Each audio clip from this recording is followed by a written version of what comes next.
Salutare tuturor, eu sunt Dragoș de la Cel.ro și astăzi avem la review Xiaomi Mi 8. Dacă te întrebi de ce se numește Mi 8 și nu Mi 7, ei bine, este cea de-a 8-a aniversare a celor de la Xiaomi și s-au gândit să treacă peste 7 și să scoată modelul acesta. Așa cum am fost obișnuiți de Xiaomi până acum, au reușit să scoată flagship-uri la un preț cât se poate de accesibil, cu performanță de top și o construcție premium. Modelul acesta îl putem găsi pe piață în jurul sumei de 2200-2300 de lei, preț pentru care primim specificații similare cu ale telefoanelor din gama de preț 3000-3500 de lei. Astăzi vom face doar un unboxing și un review, urmând ca în următoarele două clipuri să comparăm viteza și camera cu cea a lui iPhone X, S9 Plus și, în ultimul rând, P20 Pro, câteva dintre cele mai populare telefoane ale acestui an. Dar înainte de toate, nu uitați să vă abonați și să activați notificările pentru a fi la curent cu cele mai noi prezentări. Pentru început, avem o cutie neagră, mată, frumoasă, cu un 8, care are o vopsea interesantă care se schimbă în lumină și sigla de la Xiaomi în colțul din dreapta sus.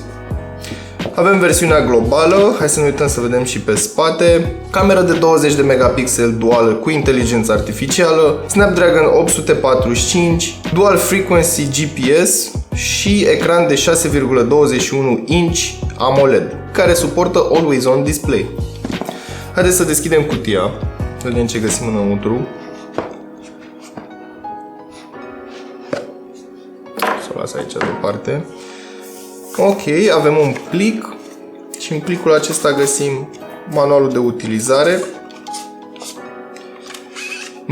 Nu are jack telefonul, deoarece văd aici un adaptor de la USB tip C la jack 3,5 și cu cheița SIM. O husă de silicon foarte drăguță, foarte simpatică și foarte elegantă și cam atât. Aici avem înăuntru telefonul, care arată extraordinar de bine, îmi place foarte mult. Aici avem așa, cablul USB tip C pentru alimentare și transfer date, iar aici încărcătorul telefonului, care este foarte încăpățânat. Avem 5V 2A, Quick Charge, perfect. Ce-mi doresc mai mult? Nu doresc nimic mai mult. Să am Quick Charge și Wireless Charging mi-aș dori, da? Aia e. Bun, am să las totul deoparte și am să revin asupra telefonului. Este un design lucios, seamănă puțin cu Jet Black-ul de la iPhone X sau iPhone X. Camera duală pe spate așezată exact în aceeași poziție, senzorul de amprentă. Pe față ecranul este curbat, are noci, dar o să revin mai târziu asupra acestuia. Într-adevăr nu avem un fă jack, dar telefonul este foarte finuț, se simte foarte bine în mână. Bineînțeles, cu excepția amprentelor. Pe partea din dreapta avem butoanele de volum și butonul de power, era să scap. Aici avem sertarul pentru SIM, camera de pe față, o să revin mai târziu asupra acestui aspect, dar la prima vedere telefonul arată foarte bine și se simte foarte bine în mână. Chiar și dacă îl țin așa și mă joc, marginile astea curbate stau foarte, foarte bine. Este cam alunecos, ce-i drept, dar spre deosebire de LG G7 ThinQ, și el era la fel de alunecos, avea exact același finisaj, însă acela părea un pic mai alunecos. Țin să menționez că avem Gorilla Glass 5 și pe față și pe spate, iar rama este în totalitate din aluminiu. Pe față avem un display Super AMOLED de 6,21 inch cu o rezoluție de 1080 de pixel pe 2248 de pixel și o densitate de 402 ppi. O funcție interesantă a acestui telefon este că în momentul în care îl las în standby și l-am ridicat, se aprinde instant ecranul. Unghiurile de vizualizare sunt foarte bune, culorile sunt vii și, per total, mie mi se pare un ecran foarte bun pentru prețul acestui telefon.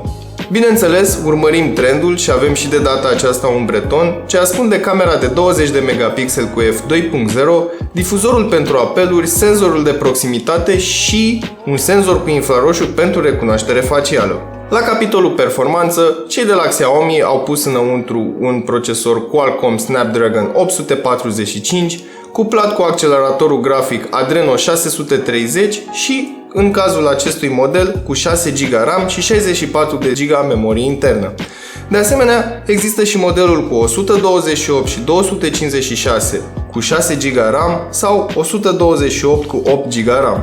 În testele noastre sintetice, telefonul s-a descurcat foarte bine, iar în AnTuTu Benchmark a scos 269.283 de puncte, iar în Geekbench 4 a scos 2476 de puncte în single core și 9140 de puncte în multicore. Mie, sincer, mi se par niște scoruri foarte bune, având în vedere că acest procesor este găsit doar pe flagship-uri. Bine, deși telefonul ăsta tot un flagship este, dar este la jumătate de preț. Așadar, cei de la Xiaomi nu au făcut rabat de la performanță.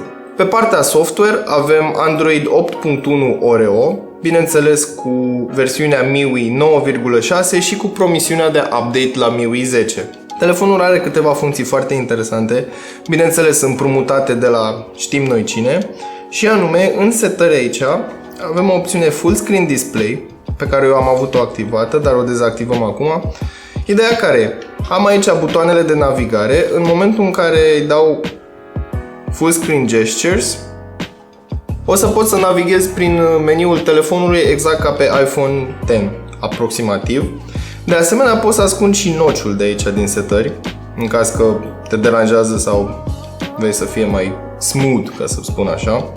Care e treaba cu Full Screen Gestures ăsta? Practic, îmi dezactivează butoanele de navigare din partea de jos a ecranului și pot să dau de jos în sus să mă duc pe ecranul principal sau să trag în sus și să țin pentru a vedea recentele, aplicațiile recente. Pot de asemenea să le și curăț de aici. Iar, de exemplu, dacă intru într-o aplicație și vreau să mă întorc înapoi, pur și simplu dau dintr-o parte în cealaltă a ecranului un swipe. Vedeți, și apare săgeata asta și poc, m-am dus înapoi. Mie, sincer, mi se pare foarte interesant și ușor de folosit. Cred că ți ia 10 minute să te acomodezi cu felul ăsta de a naviga prin telefon. În rest, interfața este aceeași cu MIUI, nu au nimic diferit, nu au nimic în plus. Aștept doar să apară MIUI 10 să vedem ce aduc în plus. La capitolul cameră s-a descurcat foarte bine. Telefonul a reușit să capteze imagini cu nivel de detaliu ridicat și cu o calitate neașteptat de bună. În topul DxOMark este pe locul 6 în momentul acesta cu un scor de 99 de puncte. Însă povestim despre asta într-un clip următor, unde vom compara camera cu cea lui iPhone X, Samsung S9 Plus și Huawei P20 Pro. În concluzie, Xiaomi Mi 8 este un telefon cu un look premium, dar și cu performanțe premium, deoarece avem ultimul model de Snapdragon, 6 GB RAM și un spațiu de stocare intern destul de generos. Din punctul meu de vedere, un singur dezavantaj văd aici, lipsa unei mufe jack, însă undeva între 200 de lei și 300 de lei se găsesc pe piață diverse modele de căști Bluetooth ce au o calitate destul de bună.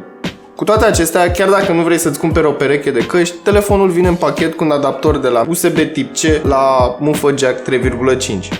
Ca o alternativă la acest produs, ai putea alege Asus Zenfone 5Z, ce are, din nou, ultimul model de procesor, însă are mufă jack și calitatea audio este mult mai bună decât a acestui telefon. Sau Galaxy S8 pentru o experiență full premium, adică acolo am jack pentru căști, încărcare wireless și scanner de retină.